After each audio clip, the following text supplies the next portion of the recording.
perfect. Okay. Should be good to go. Okay. So welcome to the Praxis Behind the Obscure podcast. And today I have a special guest, Amandeep Singh, or Aman for short. And so I recently saw him on a friend of mine's podcast, and he mentioned a lot about how he practices occultism over there in India and the Aghori tradition. And we got to chatting that he's involved in many different kinds of traditions. So I thought it'd be great to have him on today.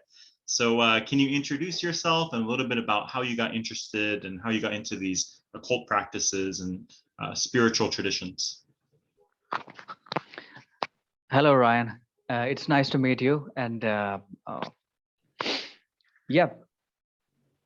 as per my brief introduction, my name is Amandeep Singh. And as you know, I'm from India. And as you know, that people say that even in Hollywood movies or, even in cinema all over the globe, India is shown as the land of tantrics and aghoris and magic and snake charmers and people who love some kind of handicrafts and, a lot of stuff like that. A lot of music, dancing, and occult. Everything is backed up by occult practice, worship, gods. So the land is very ancient, and hence my practice comes from a very ancient background, which comes as a lineage, and which is ancestral as well. If it is not in your ancestry, then you can link yourself under those masters who have got certain ancestry, something like that. So I'm born in a Sikh family. I hope you know about Sikh faith, and they are half warriors and half saints. Mm-hmm. So everyone in Sikh faith is baptized as, half warrior and half saint. So even Guru Gobind Singh, we have 10 gurus in Sikh faith, from Guru Nanak Dev Ji to Guru Gobind Singh, who was finally, who had to pull up the sword because of certain social conditions, and because of a lot of other countries and tyrant kings invading the country and the region of country. So to save many souls, he had to pull out the sword. So this is what our faith is actually, where I'm born in. And since starting, the whole, if you talk about the feel and energy and the set of rules, the way, the code of conduct of my life is coming from Sikh faith, in fact. And it comprises of lots of things.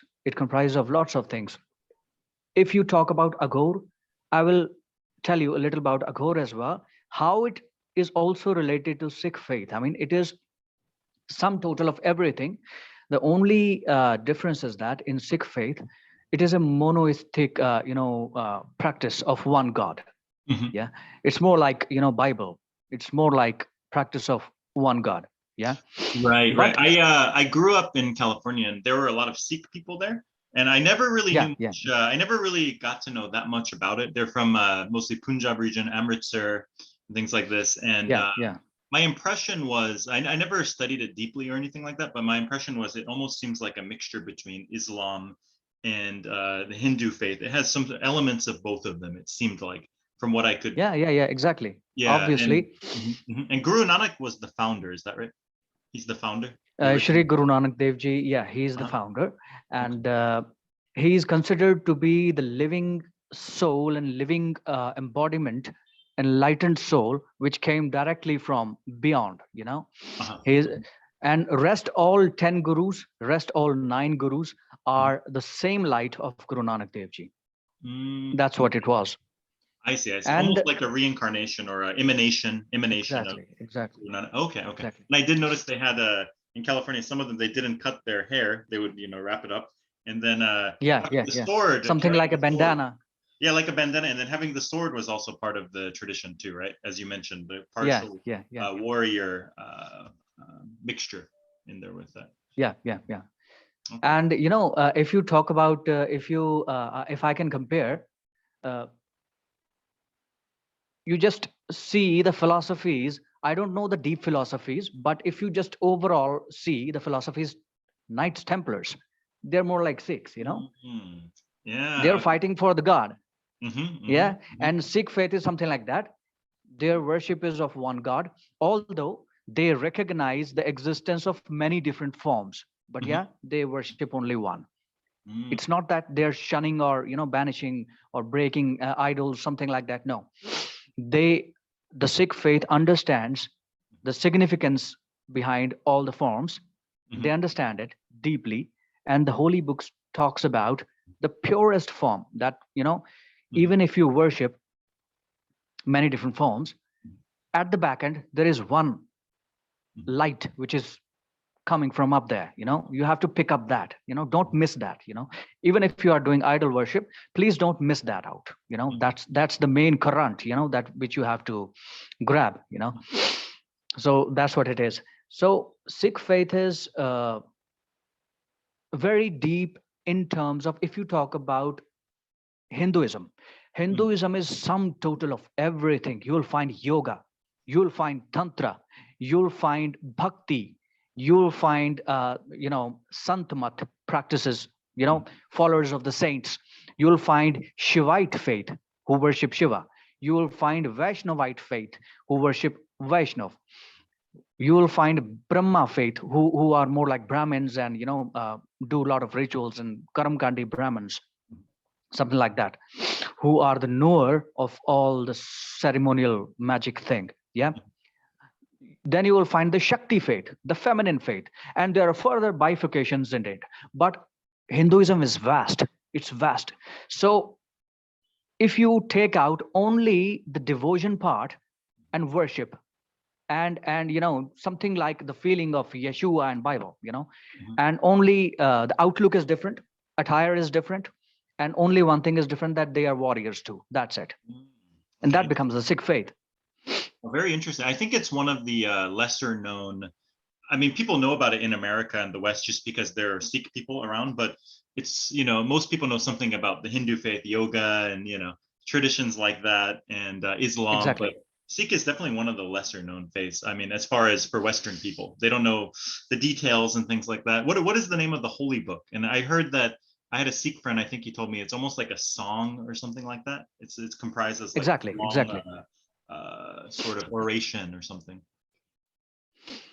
If you see Western classical music, I have uh, not studied much of Western classical, but I'm myself a musician into Indian classical, semi-classical music. So we are composers and singers as well. Mhm. We are family of composers and singers. So uh, if you talk about Western classical, something like scales, Napoleon major, Napoleon minor, Dorian, Libyan, some kind of these kind of scales are there. In the same way, there are ragas, in India. So everything is written not as a phrase, affirmation, or sentence. It is written as a poetry. It is coming from above to the saint in their heart, and then they're writing or making their disciples write there and then. Like a holy book is coming from beyond into their soul, and they're making their disciples write, and they're reciting the poems actually. Mhm. Yeah. And they are in highly coded format. Many things are very simple, and many things are just you have to read between the lines, to understand them completely. So everything is written in poetry, and hence ragas are also told in that this poetry has to be sung in this raga and this scale. Even this much detail is written. Interesting, very interesting. What are some typical Sikh practices? So in Hindu, you have like bhakti yoga and karma yoga and these different, idol worship and things like this, right? In terms of Yeah, yeah. Sikh practice, is it prayer? Is it memorization of the scriptures? What do people do as their like personal practice or worship? Well, those who are hardcore Sikhs and baptized as Sikhs, yeah, those people have to, first of all, I have cut my hair, but they cannot cut their hair. Mhm. Yeah, it's one of their practices that they do not cut their hair. They have 5 Ks, they call it 5 kakars. Yeah, one is kesh. Kesh means hair. Mhm. They have to keep the hair, It is part of their spiritual practice. Kesh, another is Kanga. Kanga means those who used to have, just look at the picture of old Egyptian kings and queens. They used to have, their traditional African hair, but to maintain those hair, obviously they would have wooden, special kind of wooden combs, So they used to keep it in their head so that they can manage their hair. So comb is to, there are two things that you're doing. It's physical as well. In physical world, you're combing your hair. But in spiritual realm, you are untangling your five, senses which are messed up, You're untangling your magical powers, your spiritual powers. You're untangling your life itself, So Kesh, Kanga, Kada. Kada means this that I'm wearing. It's like a bracelet kind of thing. Yeah, it's actually, it's made of steel. Traditionally, what I am wearing is not of steel. Those who are actually of Sikh faith, they wear iron kada. Yeah.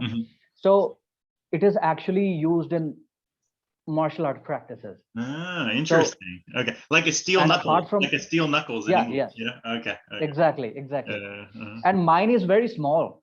Actually, those who used to wear it, they're actually this big, this thick, so that they can even they wear 3 or 4 sometimes, so that even they block the swords like this. Well, that's impressive. Interesting. Yeah, and apart from that, it is considered spiritual protection as well. Just like we wear black threads, enchanted, and we wear black threads for protection. In the same way, this is a kind of spiritual protection from the Guru. Okay, interesting. And so after Kada, there comes Kripan. Now, Kripan is the sword.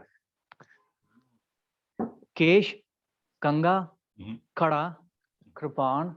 And the last one is for a warrior, you have to have loose feet. You cannot wear tight pants, and you do not expect your footwork to be very good.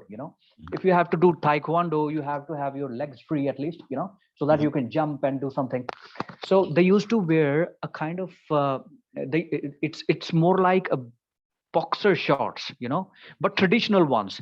They tie it with ribbons. They have certain it's called kachera. It's for legs, so it does not cover the whole leg. It is more like an underwear, but it is hidden under your gown. So when you are doing your sword practice, your foot will be free, and it's for good footwork. And it is something like a spiritual chastity belt, something like that. If I talk about it, that these sexual urges should be in limit and control, something like that, in spiritual realm. Okay, interesting. And then, so you're in the Punjab region. Amritsar has the, I know the Golden Temple is one of the holy sites of the Sikh faith. Is that correct? Yes. It is nearby. It is just a 2 hours journey from here. Okay, is that one of the main, is that like the Mecca of the Sikh faith? Exactly. Okay. So, it is more like a Mecca of Sikh faith. What is the significance? Because I've heard a lot about the Golden Temple from Sikh friends back in the States, but what is the history or the special significance of that? Well, I'll tell you a little bit that as you know that Sikh religion has got 10 gurus, yeah, but the poetry which is written in the scriptures, the poetry of only 6 gurus is there in the holy book, and rest are all either Muslim or either old Hindu. 32 saints, approximately 32 saints. So it's not just the words of Sikh gurus which is written in the holy book.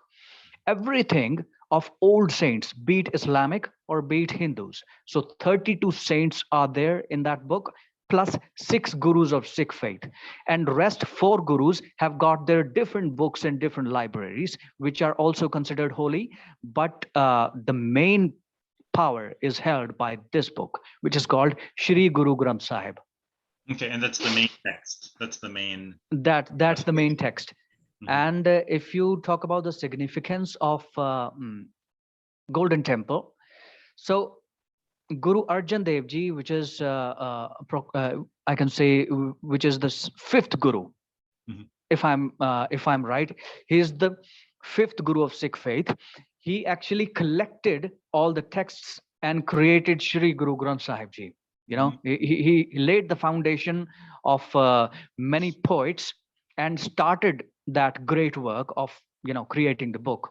Yeah, and he laid the foundations of that pond, the holy pond, Mhm. which he created with his own hands, and his disciple created that pond, and that is like a holy seat, and it is called takht. Takht means seat, the holy seat of our the holy book, the first seat which was created for the holy book to sit and rule the Sikh faith.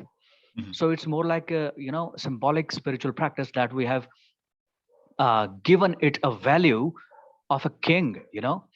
The whole setup of a gurudwara, if you see the gurudwara and the way they keep the holy book on their head, and the whole setup, they cross the path and go and put that book on its holy throne. So it's the whole setup in which the old kings used to be treated. So the book in is treated India. almost like a king. They treat it in the So same book manner. is exactly. So book is like a king. So the first seat of the holy book of Sikh faith was here in Amritsar, which is called Akal Takht, the first seat. Okay, and that would be the Golden Temple, where the current That Golden. would be the Golden Temple. Yes, exactly. I got it. Okay, wow, interesting. That was a very good explanation. Okay. Yeah.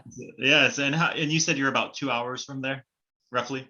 Yeah. It's 2 hours approximately from here. This is Jalandhar. This city is called Jalandhar, Okay. and Sikh faith, the Gurdwara Golden Temple is approximately 2 hours away. Okay.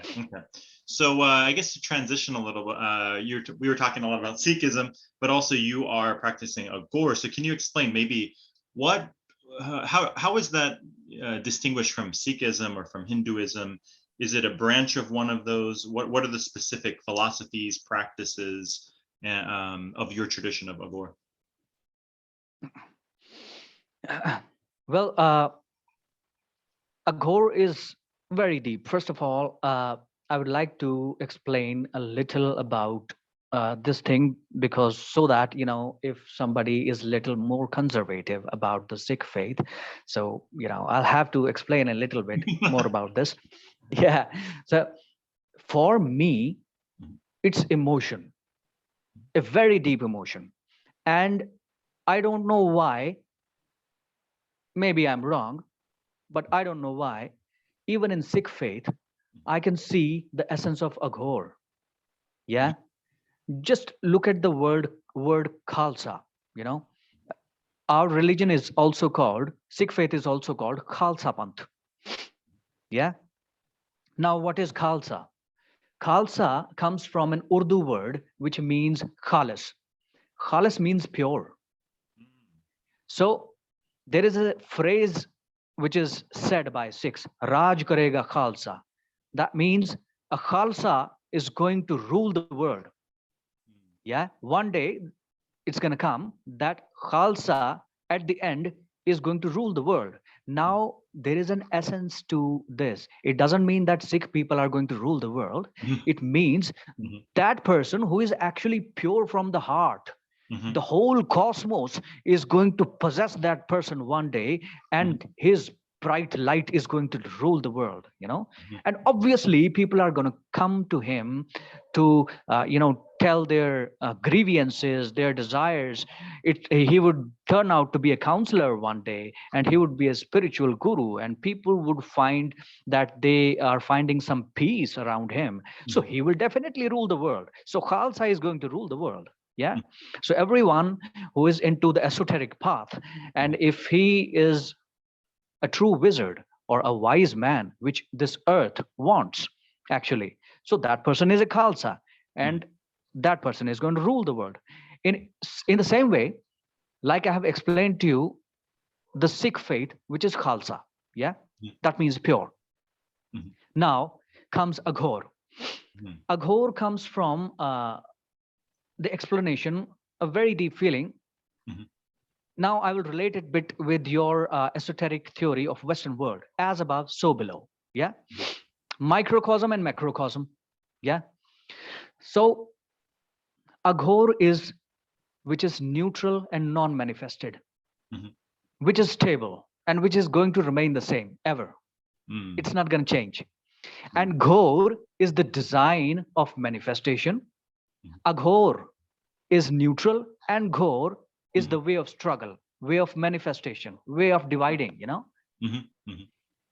So how the things get created, this world has the design of Ghor.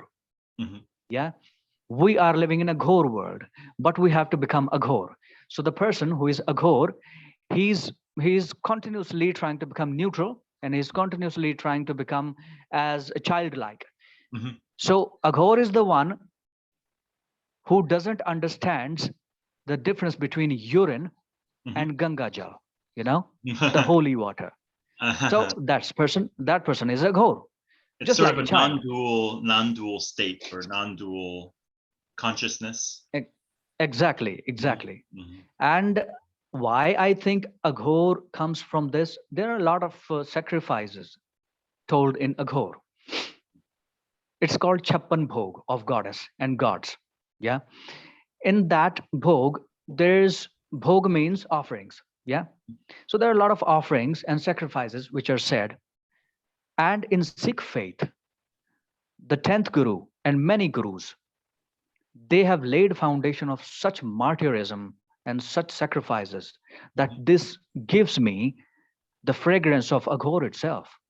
They're sacrificing their sons in battle for humanity because they want to, teach lesson to the tyrant kings that humanity, everything is okay, all the rules, regulations, whatsoever, from any religion or from any law or from anyone are okay. They are made for humans, so human comes first. If keep the code of conduct first and human the second, obviously one day the tyrant rule is going to come, because he has kept the human heart, human feelings, and human feelings secondary. So it was to abolish tyrant kings and to banish tyrant kings from the place. So the sacrifice, the kind of feeling, martyrism, so many wars, so much bloodshed that they have received and done in order to save humanity and people from tyrant kings, just like Moses saved his people from Egyptian tyrants or Egyptian kings at that time. So it also has social and political connotations as well, rather than only esoteric. It's very connected to this world as far as society and social hierarchies and political power and things like this. Yeah. Exactly. So it is all connected, and this is what gives me the fragrance of Aghor. And if I talk about Aghor, I'm much more of an Aghor. I consider myself Aghor because neutral has been my perspective. And it's more, I connect with this word, the wizard. Yeah. They also started calling me wizard. Yeah. Why? I connect with this word a lot. I don't think that wizard is a title for me. I think it's an obligation for this planet Earth. What damage can I do on this planet socially, physically, emotionally, if I am not a wizard? This world is full of, narcissists. This world is full of mentally, troubled people, and this world is full of many people who are just doing their duty, but they are causing a lot of damage because just, they are just doing their duty. But we have to think much more than duty now. Yeah. And it's now an obligation. We want more healers. We Mhm. want more educated people. Yeah. Now wars should be over.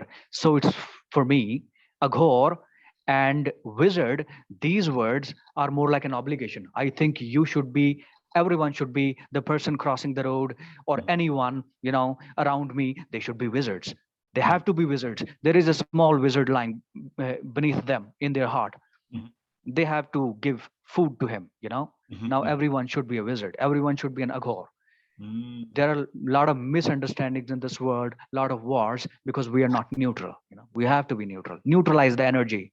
Till the time we neutralize, it's going to swing like this. Pendulum is never going to stop.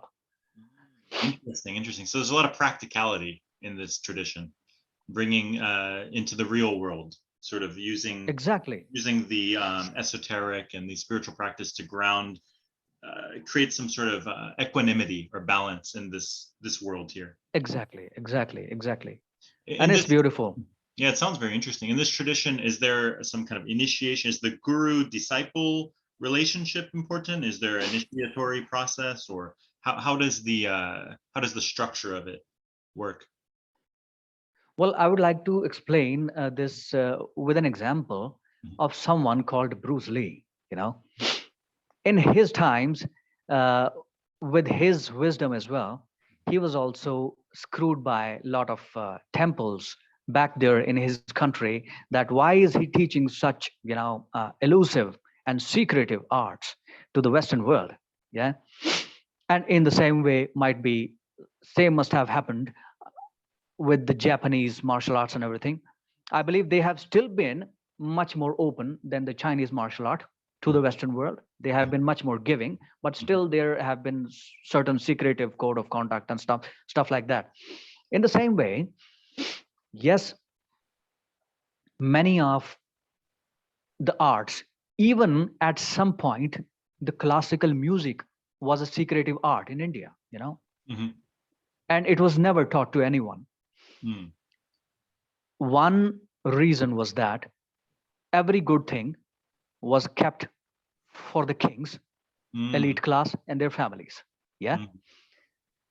And that's where the Aghor comes into picture. Aghor is the one who doesn't require to sit on in front of a well maintained altar. Even altar costs something. What Mhm. about that person who cannot buy anything? He's Mhm. just a poor man. Mhm. Where he will sit? What will be his altar? Yeah. Mhm. Where he would start his ceremonial practice. Mm. In this way, if such big setups are required, then a normal man cannot do anything. Right. Then that means he will not receive the blessings of God. No, that's not true. So Aghor comes into picture. He is the lowest person that you can see. He can sit on filth. Mm. He can sit on a throne. He can sit on filth. He doesn't care. You know, Mm. he requires least possible things in order to do the rituals and everything, because for him everything is neutral. Yeah. And he invokes all the powers there. He uses nature. Mm. I remember for the Aghori tradition, the something about the graveyard and the cemetery and ashes. Yeah. This is a part of the tradition. Is that related to kind of showing that you need nothing, like the absolute minimal, or what is the connotation of the graveyard and the ashes and this sort of symbols? Well, if you talk about the philosophy, ashes give you the feeling of being stardust. So we are cosmic dust. We are cosmic ash. So if you just cross the realms of earth, you see the black space. Everything is a cemetery. It's a graveyard. Mm.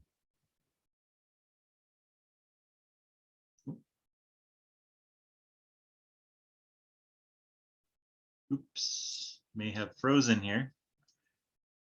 Let's see. Oh, you froze. Hello. Yeah. Can you hear me? You can hear me now? Okay, you Yes, I froze can for hear you. about maybe 10 The seconds. video stopped. Okay, so you stopped with Yeah, yeah. everything's a graveyard. I think you stopped around there. You talked about stardust, the Yeah, yeah. ashes sort of imply stardust. Exactly. Mhm. So in cosmic terms, everything is a graveyard. everything is a cemetery, and the longest life is of death itself. So they worship goddess and god in the form of stardust, in the form of ashes, in the form of cemetery. Our heart should be cemetery. Why? There is a world. It is said that universe, world that we live in, it's Mhm. mental. Mhm. One is physical world, which we see outside, and one is the inner world, which is the world of attachments. And we have preconceived notions here about the world, due to which we attract certain situations in our life. Mhm. If we clean and dissolve this world, then the real thing comes. We're not receiving the real energy currently. This Mhm. world has to be killed. This world has to be a cemetery inside here. Mm. Loved ones, expectations, desires. It has to be burnt to ashes. Only goddess lives here. Mm. Okay, interesting, interesting. Yeah, so And in in cosmic self, Mhm. in cosmic self, Mhm. in cosmic self, you understand, even in the Western tradition, every man and woman is a star. Mhm. We are the part of stardust. Mhm. Mhm. So Ah, that's cemetery concept there. So mm. yes, if I missed one point. You talked about the initiations. Yeah, initiatory guru shishya parampara is there in uh, many Aghori faiths. In fact, all Aghori faiths. But there are two kind of faiths and two umbrella terms, and there are further bifurcations. One Aghori practice, one seat, and one lineage is for those who can get married. Because the god of Aghoris itself, he is married. Mm. Shiva is married to Parvati. Mhm. They both are Aghori. So if the god of Aghori is married, so we can also marry, Mhm. no problems. You can have a girlfriend, whatever. Yeah, doesn't matter. But the other faith is for the one who leaves everything and starts living a solitary life. Of Mm. course, at times, if there is requirement of a goddess, or a female figure is required, and he has got a feminine sadhvi, Mhm. a lady, Mhm. he can do his practices with her. If she is also not available, then the whole cosmos is woman for him, a goddess for him. So he worships the goddess in that way. So one is solitary path of a man. That's even, those people cannot live back in homes. They cannot come back in homes because they have, burnt themselves into ashes as per the ritual, and they have given their body. They have already killed themselves in the real world. Mm. That's what they have done. So they do not live. They are not alive. Mhm. It's symbolic. And one is my faith, which is we can get married and live in our families, and you do not have to go anywhere. We also go into cemeteries. We can also do all the rituals. It's only that it's for a person who wants to get married and live a normal life. Yeah. And there are further bifurcations. Mhm. So initiatory process is there, but for certain dark practices, I feel there, which can be a little dangerous, because occult plays with your mind. Mhm. And when the energies appear, Mhm. they sort of sometimes possess you. Even if you start doing some normal rituals in your daily life, Mhm. the tools, the situation, the fragrance, or whatever is around you, what the abundance, or the situation, the energy that you have built up slowly, it start coming in your meditation. It start coming in your visuals, in your lucid dreams, in when you sleep. It starts possessing you somehow. And when the energy comes to siddhi, it comes to perfection, and it appears, actually, it embodies something like you worship, you worship, you worship, you keep on doing that. Now suddenly you have created an egregore, you've created a servitor, it's Mhm. alive now. Yeah. Mhm. Then these things can, play with your mind. Mhm. So a strong mind is required, so that you do not get depressed, or you do not get into identity crisis. Oh my god, what is this? Why am I doing this? Yeah, let's leave it. So that point is for it comes in every occultist's life or every worshipper's life, that he will get identity crisis. He will want to leave, remove everything. Yeah, why I'm doing this? This is all foolish bullshit. But this is the point where master is required, and he calms you down. He stabilizes your energy, and he pushes you further. So for that, master is required. For certain dark practices which can be little painful or harmful, for that master is required. Otherwise, there are many self-initiatory paths till the time even the master appears with your spiritual calling. You're calling the energy from there. If your heart has not called for the master, then master is not going to come.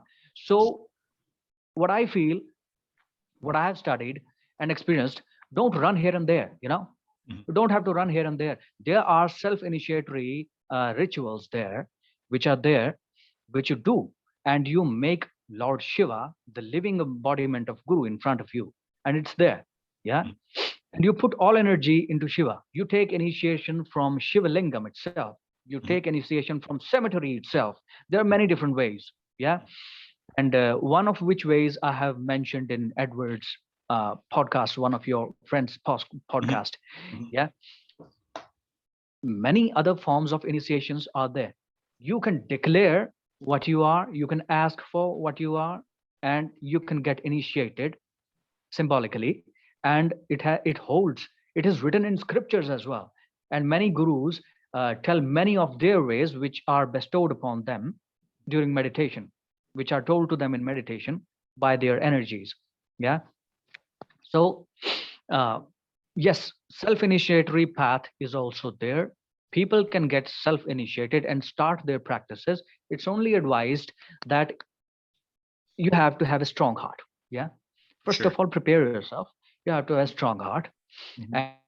And it's not for Aghori only. I feel that whosoever dwells into meditation, and if they have done some sort of deeper meditation, one or the other day, they will face the identity crisis. They will face deep depression. Yeah. And later, it's gonna, you will cross that phase. You'll become ocean yourself. You know, 2 or 3 times in life, these kind of phases are gonna come, and then everything will be fine if you keep continuing the practice and stuff like that. So only for that, only for certain psychological things, Guru acts like a psychologist. He acts like an energy. He acts like a protector. That's what Guru does. Yeah. Rest, if you are initiated by Supreme Master or Grand Wizard or Grand Aghori as well, but you are not doing your practice daily, then what good is your initiation for? Sure. So self-initiation, I believe in a lot. And many of my people, many of my fellow Aghoris, I have seen that they are self-initiated and much deeper into meditation than some regular big names or people that I see around. The Aghori tradition, is there a big difference between like Shaivism, Tantra, or in general Tantra and the Aghori tradition? Is it linear? Is it what would you say are the differences, or is it sort of a branch of like Shiva Tantra? Well, you will find the Aghor is there are many lineages, first of all. But Aghor is more like a scientist, It's more like they would like to walk alone, There are Nath Sampradaya, Nath people who wear a big ring in their ear, wooden ring. Their ear is pierced. Their symbol is that they wear a very big ring here and small ring here in the nose and big ring here in the both sides. So they are called Naths. Called what? Say that there again. Are Nath, N-A-A-T-H, Nath. N-A-A-D-H. Okay, Naths. Yeah. So in Western occult tradition as well, you would find many people around you. If you just search internet, you would find many people, many Western people who have learned from here, and they belong to Nath lineage. They, something like, Andrew's Nath or something like that. They keep their Nath lineage with their name. Yeah. In the same way, we can write either Nath Mhm.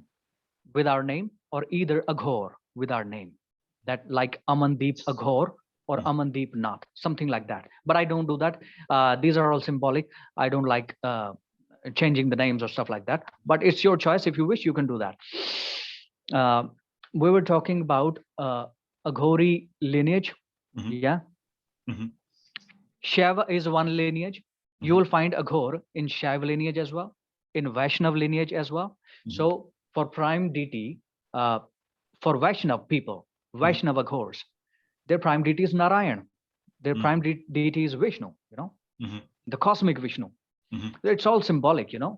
After all, Shiva or Vishnu or Shakti, everything is just formless, Mhm. Mhm. It's Mhm. just when it comes into form, it gives the forms to your ideologies, that what you are going to practice actually, you know. Mhm. So the Aghor comprises of, look at Shiva, he's a blue body, Mhm. So blue body is like, if I talk about Egypt, it's goddess Nuit. Mhm. Yeah, it's the cosmos, it's the black sky. Mhm. Yeah, blue body. It has got animals around his neck, snakes, so dark energies, everything around his neck. He has got ashes, so stardust is his body, symbolic. You know, Mhm. if I'm worshiping Shiva, I'm worshiping everything. I'm worshiping living cosmos around me. In the Mhm. same way, but Shiva is, it has got a property. Mhm. It is benevolent destroyer. A Mhm. benevolent destroyer is going to amputate certain things in your life Mhm. which are not required, and Mhm. it will be done brutally. Yeah, but Mhm. then you will be safe. Yeah, Mhm. Vaishnav is a beautiful faith. It's Mhm. not like, hardcore, strike or something like that. He's not Uh-huh. a destroyer, he's a preserver. The Right. whole philosophy changes. Yeah, Mm. so it's just that the philosophy changes. Otherwise, Aghor remains the same. Even the Vaishnav Aghor or the goddess based Aghors or many other different tribal lineages, which are even more dangerous Mhm. than what we know, cannibalistic Aghors and whatever, Mhm. those were Mhm. also there. Mm. But those were also like Mhm. tribal warrior and spiritual clans, something like that. Mm. Mm. Like, Oh. in old Africa, in old countries, Mhm. very tribal lineages are there where cannibalistic tribes were Mhm. used to be there. So those Sure. were warrior and spiritual dark practices, doing kind of cults in those times. But Mm. nowadays, it's, you know people have studied a lot of research has been done, Mhm. and now they know the symbolism. Now Mm. they don't have to. Blood offering is not required. Mhm. Yeah, it is required. It's just symbolic. We Mhm. don't have to cut the whole animal. It's not required. Mm. No, Okay. not required. Okay. So it's changed over time. The overall view, so when you talk about Sikhism, it's more monotheistic, is that right? Sort of like Yeah, yeah. Christianity or Islam. However, the Aghor, is this more non-dual? Is it not monotheistic? It's more into the non-dual view, would you say? Yeah, it is. At the end, Mhm. it you know it's Aghor is everything. It is everything. It's Shivite, Vaishnavite, Kali, and but they lay emphasis on the fact that even Kali, even Shiva, even Vaishnava, Mhm. you have to reach the formless part. Mhm. Mhm. You have to understand the macrocosm and microcosm.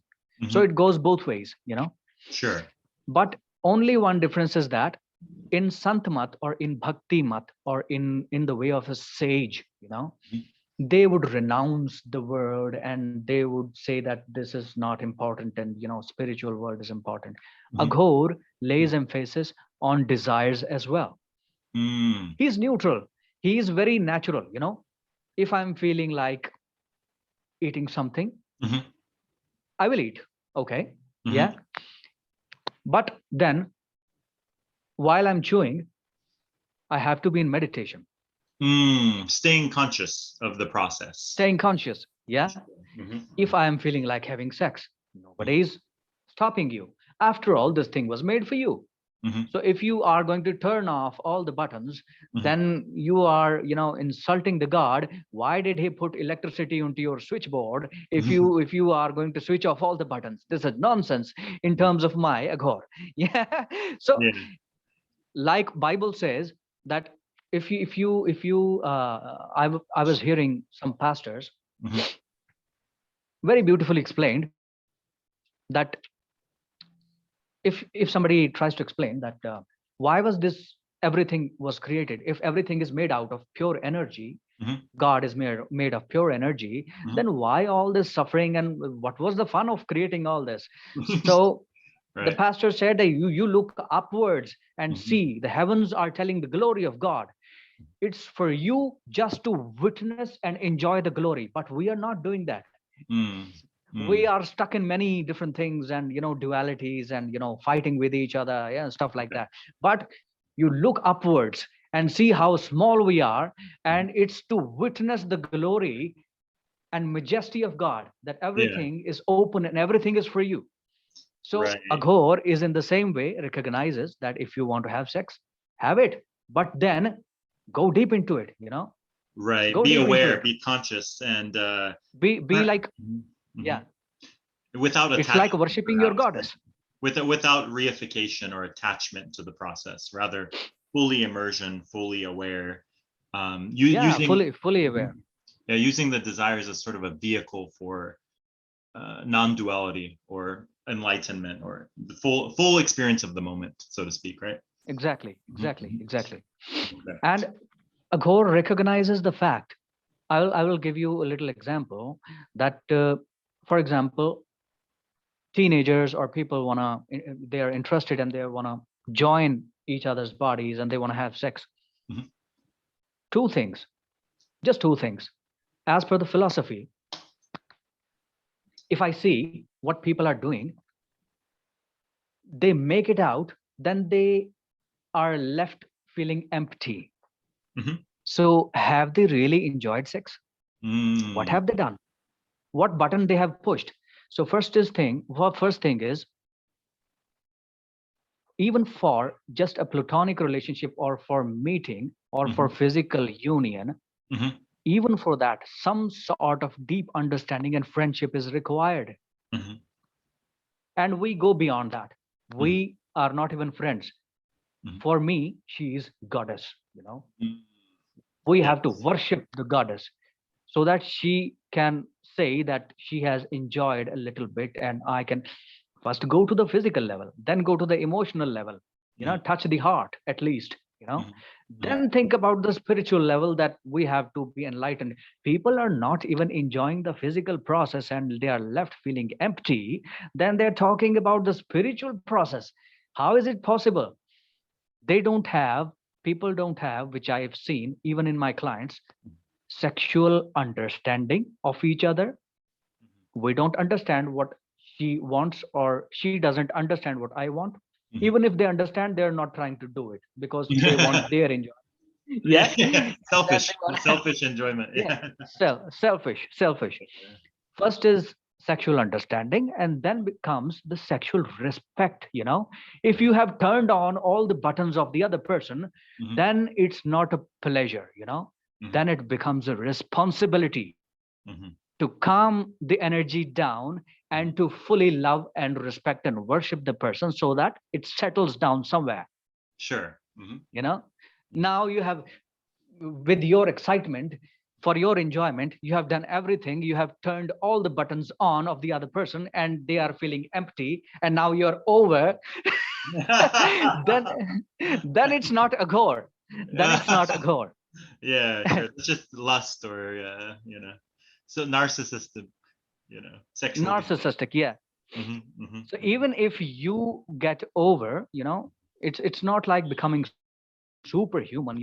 Body is still going to remain body. For a man's body is still going to remain the man's body. You have to understand, once a person is over, even then the worship of the goddess does not stop in some or the other way. But then now, if you are willing to give, then the ball comes into the court of a woman. She must be ready enough to receive as well. Okay. You know, she should not hurry and not become frustrated, or what things can happen. So Right. it's complete union. It's more like a worship. Mhm. That's what it is. It's a So at dance least between do that. the god and the goddess, a sort of dance. Yeah, Uh-huh. exactly. Hmm. I like that. It's Exactly. good. This is what Aghor recognizes. Hmm. Hmm. I'm curious too, also for the Aghori practices, do they utilize a lot of the Hindu like yoga systems and chakras, Kundalini? Do they utilize these sort of inner subtle body practices as well? Yes, yes.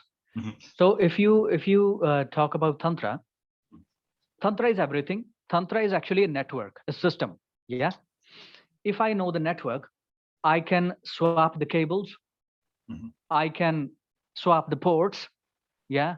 If one port is not working, and if I can optimize the system, I can get better results. Yeah. Mhm. But for that, I have to know the network. Mhm. So network is the whole cosmos and our internal connection with the cosmos. If I know the connection and how to work with it, then that's a tantra. Mm. Everything is already into tantra. It's already a system. I have not created it. As per the Freemasons say, it's Mhm. already created by the great architect. Mhm. Mhm. Mhm. Yeah. So Mhm. what we have to create, we are just manipulating. We Mhm. have to know the system. We have Sure. to know the system. Sure. So that is tantra. Mhm. There are many lineages. Even in Aghor, there is tantra. Even in Nath lineage, there is tantra. Mhm. Even in Naga lineage, there is tantra. So Mhm. in many lineages, even in Jyotish, Mhm. astrology, Mhm. beyond astrology, there is a lot of yantra, mantra, and tantra. There is Mhm. different kind of tantra there. So Mhm. many different form of tantra are there. Mhm. They are present. Mhm. And the Yeah, Aghori tradition. Kundalini practices are also done. They're Okay, they also do done. Kundalini, they utilize the chakras and Kundalini and things like this. Exactly. Okay. Exactly. Also, you had mentioned a lot about these earlier. You were mentioning the Aghori practices of these sort of like darker practices or sort of Yeah, sorcery. yeah, yeah. But what sort of role? Because in I'm not sure how big of a role that is in like Shiva Tantra or whatnot, but in the Aghori tradition, it seems like it's almost known or it has this reputation, or people understand it has having these sort of extreme practices or magical practices. So what are some like typical could you even almost relate it to like Western magical practices of sorcery and manifestation? Is it similar in that regard, or working with spirits, working with deities, or is it totally a different type of practice? Now just visualize the Mhm. attire of Mhm. Golden Dawn and Mhm. attire of Thelemite or a Typhonian Mhm. or somebody doing Freemasonry. Mhm. It's ceremonial practice. Mhm. That is also kind of tantra.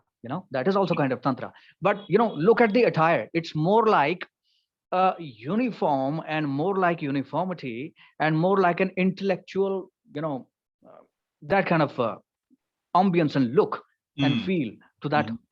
complete aura, like an intellectual person. Mhm. But look at Aghor, Mhm. look at their ways. They're more like a sage. They're Mhm. more like a sage, but they are wild sage, Mhm. jungly sage, something like that. Mhm. And I would equate certain practices of Aghor Mhm. more closer to the tribal practices of shamanism and ancient voodoo Mhm. systems. Mhm. Not even the modern one, the older one in voodoo. Yeah. So Mhm. that is also a very deep tantra that they are doing, the ancient shamanism and ancient voodoo practices. They are Mhm. very deep tantra. Yeah. Mhm. So I would equate Aghor traditions much closer to those systems. Some Mhm. of the practices would be uh, Shivambu Amrit Prayog. Shivambu Amrit is your own urine. Mhm. They drink their own urine by Mhm. enchanting it, and certain other practices are there. They Mhm. drink their own urine. Mhm. It's symbolic. It's symbolic as well, and there are physical benefits as well. Yeah, Mhm. as it is known that urine is beneficial for our health, and there are certain amino acids and Mhm. many minerals which were not being absorbed by your body earlier. Mhm. Now body reconnects with your urine, your Uh-huh. DNA, and she starts absorbing those nutrients as well, which Mhm. she was not. absorbing earlier. You Mhm. command your body then in certain Mhm. way. Mhm. And Shivambu Amrit is said to kind of increase your immunity. Mm. For a yogi, he need to have a fit body in order to uh, a physically internally well body in order to meditate. If the stomach is aching, if the back is aching, and then he has got migraine, then nobody can meditate. So this Shivambu Amrit is very good for internal body, yeah, for cleansing as well. Mhm. And Shivambu Amrit is also said to stop your age, It is said to kind of stop your age. And many Chinese herbal products, many Chinese herbal ancient medicines were especially of sexual issues which arise in men later on and women later on. Yeah. So it is created by your own urine. Mhm. They Mhm. boil the urine and collect the residue and create small tablets out of it, and then they are with added with herbs and they are given to you, something like that. So this Mhm. is also kind of a medicinal practice Mm. for the Okay. body. Interesting. Okay. So Something like they that. utilize these excrements, urine and other things for ritual Yes, practice. exactly. Oh, okay. For Very, ritual practice. okay. Very interesting. And Mhm. worshipping in front of dead bodies in cemeteries, uh, that is also done there. We go to cemeteries for some other practices as well, Mhm. but I personally haven't done practices by sitting naked on a dead body. Mhm. I personally don't do that, but Yeah. there are Mhm. other sect of sadhus Mhm. who are not living with families. They do that kind of practice, and Mhm. they also take out as symbolic, which Mhm. is the lowest form of thing which you can think some Aghori or anyone can do as a symbolic practice. They take out the stool of the dead body with their finger, Oh, wow. and Wow. then they have to keep it in there is called white colored batasha. Okay. That's a sweet that they eat. Yeah. Oh, Even okay. batasha you can eat, but what they will do, they will put the stool of a dead body as a symbol, then Mhm. they enchant it, yeah, Mhm. and put some other substance over there, and then they eat it symbolically that Mm. they are eating the body of that the dead flesh, Mm. It's sort of transmuting these something like that. substances, kind of a Yeah, transmutation, yeah. like an alchemical process. Alchemical, kind Ah, of alchemical process. Yes, it is. okay. Ah, very interesting. Very interesting. I'm curious. Yeah. I saw a book series on the Aghoris. There's like a 3-book series. I think somebody sort of, it might have been a Western author who spent time with them and sort of wrote. It was like 3 books on maybe spending time with them, some of their practices and what he saw. But are there any? I'm sure there are a lot, but are there any specific texts that you would recommend? That are there like practice manuals, like practice tantras people read, or what are some of the main books that people go over in this tradition, or is it just so many of them that you can't really So many pinpoint? of them are there. So many of them. Yeah. Yeah, exactly. Okay. Okay. Well, the best texts Mhm. in Tantra that you will find, you won't find much of the darker practices or whatever we are doing. Mhm. There are some people who are related to southern part of India. They are much more into publishing books on tantras. Mhm. The northern part, in my part, Mhm. people rather, they go into the gurus and learn the practices themselves. There are many mountain places here where sadhus are there and sages are there. I have 3 gurus myself, and get got training from them. So there is one master which was he's no more now, but he had published a lot of books. His name is Guru Dev Shri Mali. Mhm. Shri Mali, but that is also a specific form of tantra. Tantra is vast. It is called Shri Vidya. The most popular tantra is Shri Vidya, yeah, and the other form is Tara Vidya, which also comes into Vajrayana, Tara. Okay. like Yes. green Tara, yeah. Yeah. So in our system as well, there is Tara, which is quite popular, Mhm. yeah, in which you can find different books. Mhm. Other one is Shri Vidya, and the last one is uh, you can say those are generally brighter practices. Okay. which you will find in the books. But my work, like cemetery practice and stuff like that, all these ritual workings, you have to sit and see actually. So once you have done practically, and once you have received the initiation, Mhm. then it's your solitary path. Then Mm. you keep doing those things and fetch your energy directly from the cemetery, fetch Sure. your energy directly from the temple, Mhm. from cosmos, which is forbidden. One thing which is forbidden, that Mhm. you fetch the energy from some living person. That is vampiric, that we don't do. Mhm. But you fetch the energy from cemetery, from Mhm. cosmos, from trees, from whatever you can, Mhm. not the living beings. Yeah, you can do Mm. it.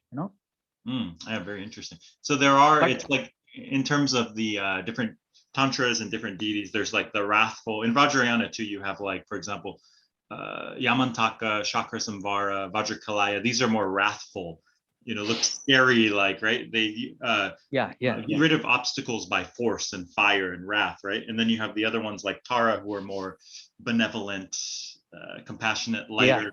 So it's very similar in that regard. I would imagine, right? yeah, exactly, exactly. Okay. So Oh, great. Tantra works in the same way, actually. Sure. And only the books that you will find, Mm, there are many good books as well, but truly saying, I would recommend that you mm, talk to somebody, yeah, mm, and sit with them and understand their rituals. mm. Even different families of Tantra, you would find different rituals. Yeah. My family of Tantra would not follow the Shri Vidya. I'm not into Shri Vidya. Shri Mhm, Vidya is a completely different philosophy. mm, Mine is Shamshan Tantra. mm, Shamshan means cemetery Tantra. And the mm, other is Kamakhya Yoni Tantra. Yoni means the vagina of goddess. mhm, mhm, And now it's a philosophy. There is no vagina out there in the cosmos, mhm, but I'm watching mhm, goddess as a huge womb mhm, and huge entry mhm, and huge source of pleasure. What mhm, is that for us? That Mooladhar and vaginal part is beauty, it's attraction. We are attracted, naturally attracted to it. So obviously, if mhm, I am visualizing that goddess, mhm, cosmic Yoni in front of me, mhm. then obviously I'm much more in meditation naturally. I'm Sure. attracted towards it. Yeah, Mhm, sure. And if I'm getting a package, mhm, mhm. she's my lover, she's Sure. my mother, Sure. she's a cosmic mother as well. Mhm, Yeah, mhm, and she's a grand wizard. She's mhm, everything. She's a complete package. So mhm, I'm getting a lover, a mother, a womb, everything in one package. So whole cosmos becomes a yoni and a mhm, womb for me. So it's mhm. just a philosophy. Yeah. Yes. Yes. Oh, I like that. Okay, that's very good. Very interesting. You have a very eclectic approach. It seems like you draw upon many different traditions. You had mentioned earlier Sikhism, Aghori, and then we had a call before the podcast a couple of days ago, and you had mentioned a little bit about Sufism too. So I have a couple questions actually. So what's the influence or what sort of role does Sufism play in your practice? And then also, I'm just curious that I mean, me as well. I'm all involved in different traditions as well. But so when I meet fellow people like you, I'm curious what inspired you to be so what would you say, eclectic in your approach as well.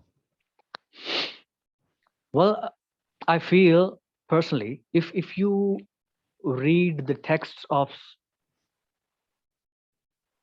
the life story of Guru Nanak, Hmm. if you read the life story of Rumi, Hmm. the Sufi poets, Hmm. Shamsi Tabriz and Mia Mansur al-Halaj, many different Sufi poets and Hmm. Sikh gurus, and some Hindu saints like Kavi Kalidas, Surdas, and many other different, sages are out there. You name them. But one thing is common, you know, they are all global people. Hmm. They are all global people and all were liberals.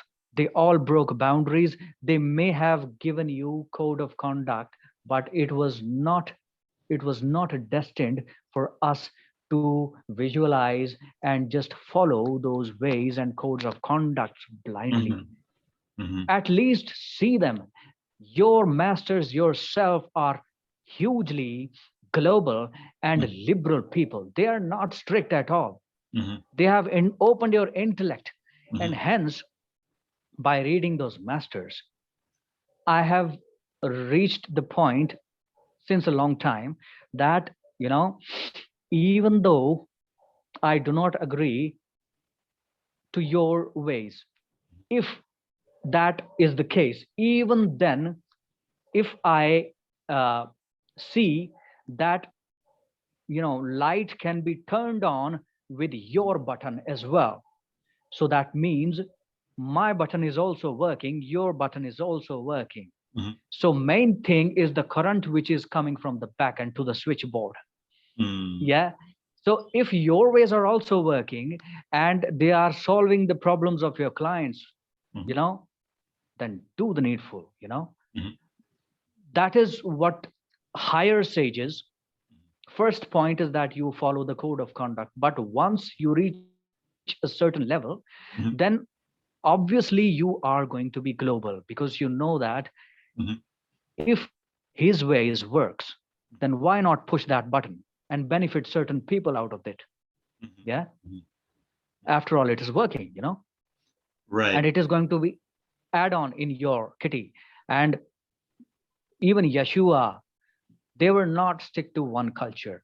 Mhm. Many disciples of Yeshua came to India as well. And Mhm. Christianity, as you told, that it's not new to India. Mhm. Mhm. Mhm. Yeah. Sure, sure. So they were global people. Right. Very So hence global. I'm eclectic. Yeah, yeah. It's different tools in your toolkit, so to speak, right? Different approaches, Yes, yes, different exactly. tools that you can apply, right? And you're from the Punjab region. I'm very curious, why is that such a diverse region? As you mentioned, we have Sikhism, Aghori, Hindu Tantra, Vajrayana, Sufism, Islam, Christianity. I mean, the list can Yeah, go yeah. on, So why do you think that that region is so rich with tradition? What is it about that region? Well, you see the geography of India, yeah, and now you see the geography of Punjab. Just if you open up the map, Punjab now is a small region, yeah, still quite wide, but comparatively quite smaller, comparative to what it was earlier. Mhm. From current Punjab, from current Punjab to Afghanistan, it was all Punjab itself. Mhm. Punjab was huge, It was ancient Mohenjo-daro and Harappa civilization. That was Punjab, yeah.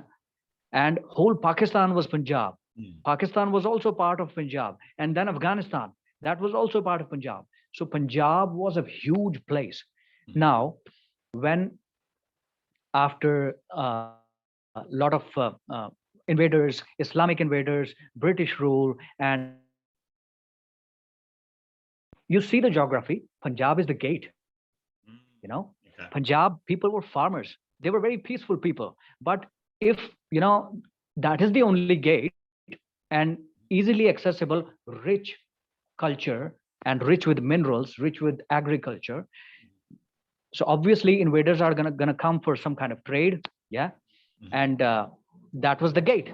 And hence slowly Punjabi people, our people, became warriors, and warrior culture also came here, because they had to fight with the invaders Mhm. somehow. At some point they had to. First Romans culture came, then Islamic as well came, then British as well came. Otherwise Sufi culture was Sufi and Christian. Mhm. It was already coming, many sages were already coming and going. So it Mhm. has no connection with the invaders. Invaders is a different thing. That's a purely political and social stuff Mhm. for, minerals and agriculture and for stuff and money and stuff like that. Mhm. But you see the geography. Mhm. Punjab is, that's why it is so rich, that whosoever comes here, it leaves the impression of their culture, their music, their religion, Mhm. yeah, their spirituality, everything, even their attire. So you will find three main religions here in Punjab. One is Hinduism, which was prime. Second came Christianity. Third, Sufi people, Islamic and Sufi people. Yeah. Mhm. And fourth is Sikhism. Mhm. You'll find four faiths, main faiths here Mhm. in Punjab region. and it's a blend of everything. And people go everywhere. Mostly, very conservative people are also there, but mostly, if I meet friends and anyone, I would go to a Sufi temple as well, and I would go to a Hindu temple as well. I'm going to Sikh temple as well, and places, places are there to go here, and people are quite global here. Mm. Do they live in side by side in peace, would you say, or is there a lot of strife and fighting, Nah, nah, in group fighting? Not so much. no, no. Mm. Even only if certain political parties, for their benefits, they do something, only then there can be little strife. Otherwise, here people are quite global. If Mm. I go beyond, if I go back in the Mm. previous times, trust me, I would find even more open and global culture in Punjab than it's now. Okay. Yeah, sure. There's a lot of trade going on between there and the West and China and all Yes, over. yes, yes, exactly. Sort of a crossroads, as you mentioned, between different continents and Exactly. empires and things. Different continents. Sure, sure. Exactly. Okay, very interesting. What I like about talking to you too is you do also draw a lot of analogies with Western occultism, and Yeah, I'm yeah. very curious. How did you get interested in Western occultism? How did you get exposed to that? And um, does that have a big presence in India? Are there a lot of, for example, people interested in these, thelemic practices or hermeticism and things along those lines? Are they popular in India as well? Well, my interest towards the Western practice, I would give, main credit to Yeshua, Mm. because I was very much attracted towards this character, Yeshua. And, you know, I will give the name of one movie, which I used to watch a lot, which is made by Mel Gibson, Passion of Christ, Oh, that okay. movie. Yeah. Yeah. And I would see the kind of martyrism that he did, and still he has got the capability and power, the cosmic energy inside that person to say that, Mhm. Lord, these people, forgive them. They do not know what they're doing. Mm. Even though they are piercing his body with arrows and stuff like that, Mhm. he's got slashing him with, hooks and Mhm. ripping off his body. Right. That person has got the beauty and power of cosmos, power of forgiveness, Mhm. to utter these words, Mhm. Lord, forgive these people. They don't know what they're doing. So I got interested in Yeshua a lot. Mm. Okay. And I start studying Yeshua, his philosophies. It's very deep. And I find that Sufi people, Yeshua and his personality, Mhm. just uh, look at his, you know, uh, that his ideas, the way his ideas Mhm. never matched with the traditional rabbis of Jewish faith. Yeah. Yes, yes, yes, yes, yes. In those ways, he was quite global. In Mhm. those ways, he was quite Sufi. Like Sufi people are quite liberal more Mhm. than Islam. Mhm. Sufi people is not traditional Islam. In the same way, even though being a Jew, Yeshua was not a Jew. He Mhm. was a human. Mhm. He was a human. Mhm. And then he was a Messiah. Yeah. Mhm. And he was more like a Sufi. From his personality, I got interested into Sufi faith as well. What these people are saying. Now I see that their poetry has got the same essence of love which Yeshua carries. Mhm.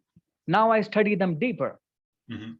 I find the lineages of Yeshua and Sufism not in Islam, not in Christianity, but I find their essence starting from the mystery schools of Egypt. Mhm. That's where Sufism starts from. That's where I have heard and I have read whatsoever I have read, that even Moshe, as Moses. rabbis used to, Uh-huh. Moses, Mhm. Moses, and Yeshua and many other people got their initiations from mystery schools of Egypt, and even Sufi people got, their initiations from mystery schools of Egypt as well. Then they traveled across many different places. Yeah, Islam also plays a very vital role. Christianity also plays a vital role, but those are just milestones, you know. The origin points is the pyramids of Egypt. The sands of Egypt is the birth point of Yeshua's philosophy, the Christos, the Logos, the philosophy of Christos, yeah, and everything. So hence I got interested into biblical magic and biblical wizardry. I used to do practices and a lot of discussions with Christian witches, you know. Oh, interesting. The ladies, there are certain groups which are Christian witches, and they respect the philosophies of Yeshua, and they do certain Abrahamic sabbats and practices. So, which is very beautiful. I like that a lot. And I find it going backwards to Egypt. So, Kemeticism, Kemet, and Kemetian magic is one of the things that I love and I do. And then biblical, and then Sufism. Those are the 3 points which makes me much more interested into Western occult philosophy. And then comes a person who clubs everything and then gives you, you know, a thing which is beyond, you know. Then I read Crowley, and Crowley is, you know, he has done great work. He's done some great work, although I do not agree to certain points, but still he has done a lot of great work, You will find Babylon there, you would find Pan there, you would find Lucifer there, you will find Egyptian philosophy there. So he comprises everything and gives you the nutshell what exactly different societies and different cultures are talking about. And you should find the crux. And then he says, then I do not want to father the flocks. Yeah, I want everyone to cut their way through the jungle. That's what Aghori is saying. Cut your own way through the jungle. Lead your solitary practice, get initiated or get self-initiated, then walk the path. You will find not one, but thousands of masters in the jungle when you're alone. Okay. Yeah, I like that approach. In India per se, though, you had mentioned that you met like Christian witches and you got into these, Western esoteric traditions. Are there a lot of people in India doing this, or not really? No. Yeah, because my impression is that it's not as prevalent in India, these sort of practices. No. It's not prevalent. If you talk about the Golden Dawn, people don't know anything about it. If you talk about cult of Black Sun or Freemasonry, they only know about the triangle with the eye and something sort of Illuminati that it is somewhere there in the world.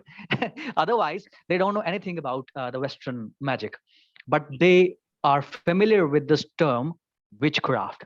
Only that they are aware of. Yeah. And some people know a little bit of voodoo. Yeah.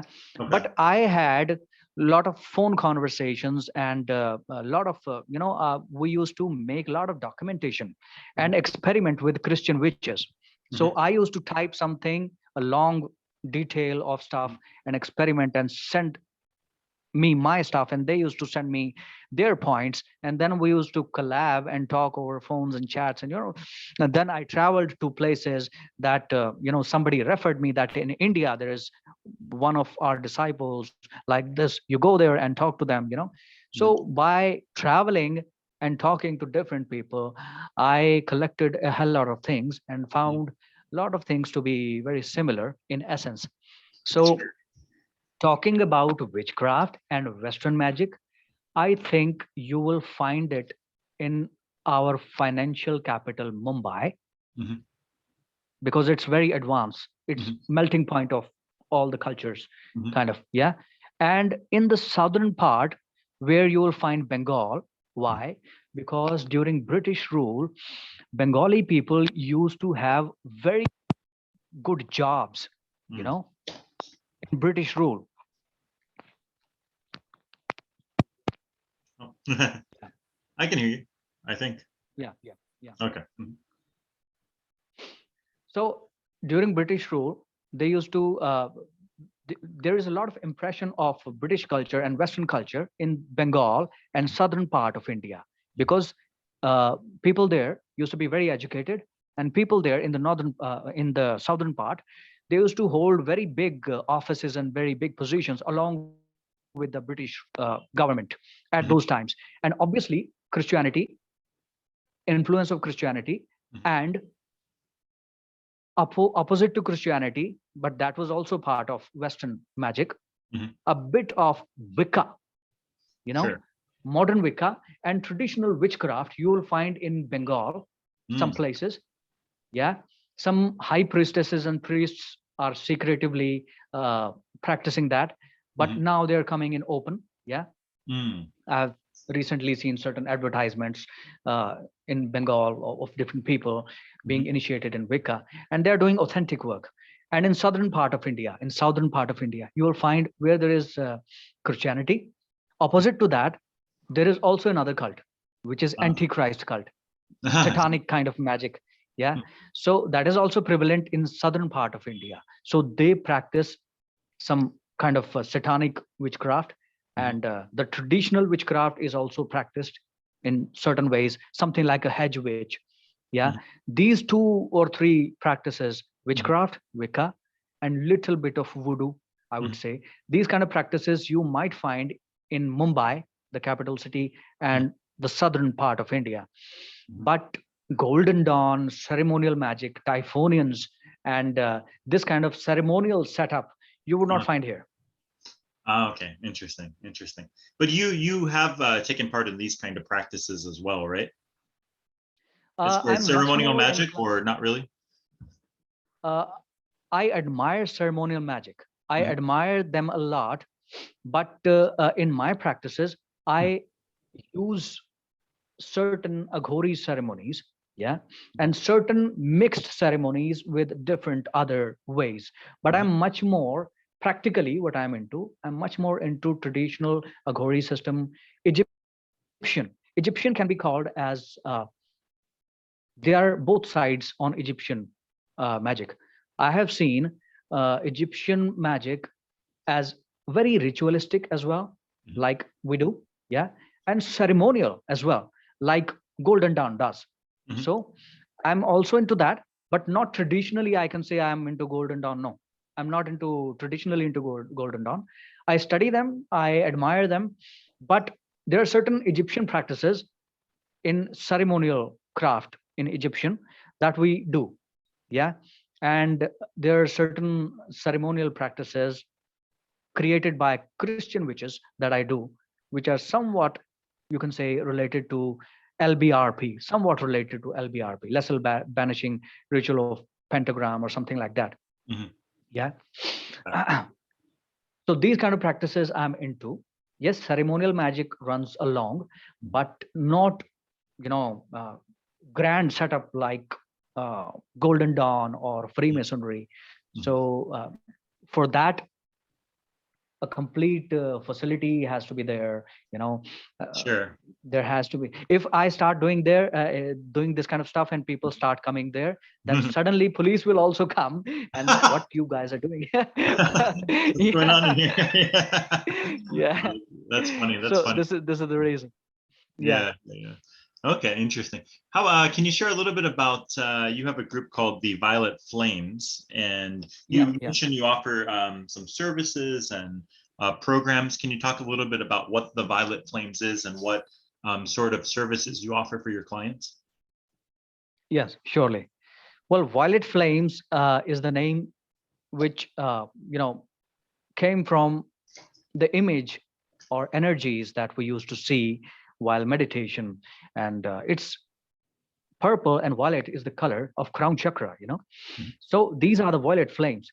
So from our, from our Mooladhar or the Mhm. root chakra, our consciousness is destined to go to the violet flames. Mhm. And violet flames is also the color of wizardry, of ancient wizards magic, and it's quite a potent color. So that is why we kept the name violet flames. Under that, we are, why I named violet flames, because if I keep the name as even something related to Aghori, even then people will get terrified. So, so so that because people have many misconceptions even in India about Aghor. So Violet Flames is a very beautiful name. It's about crown chakra. It's about magic, and I'm talking about the inner flame of Kundalini as well in that.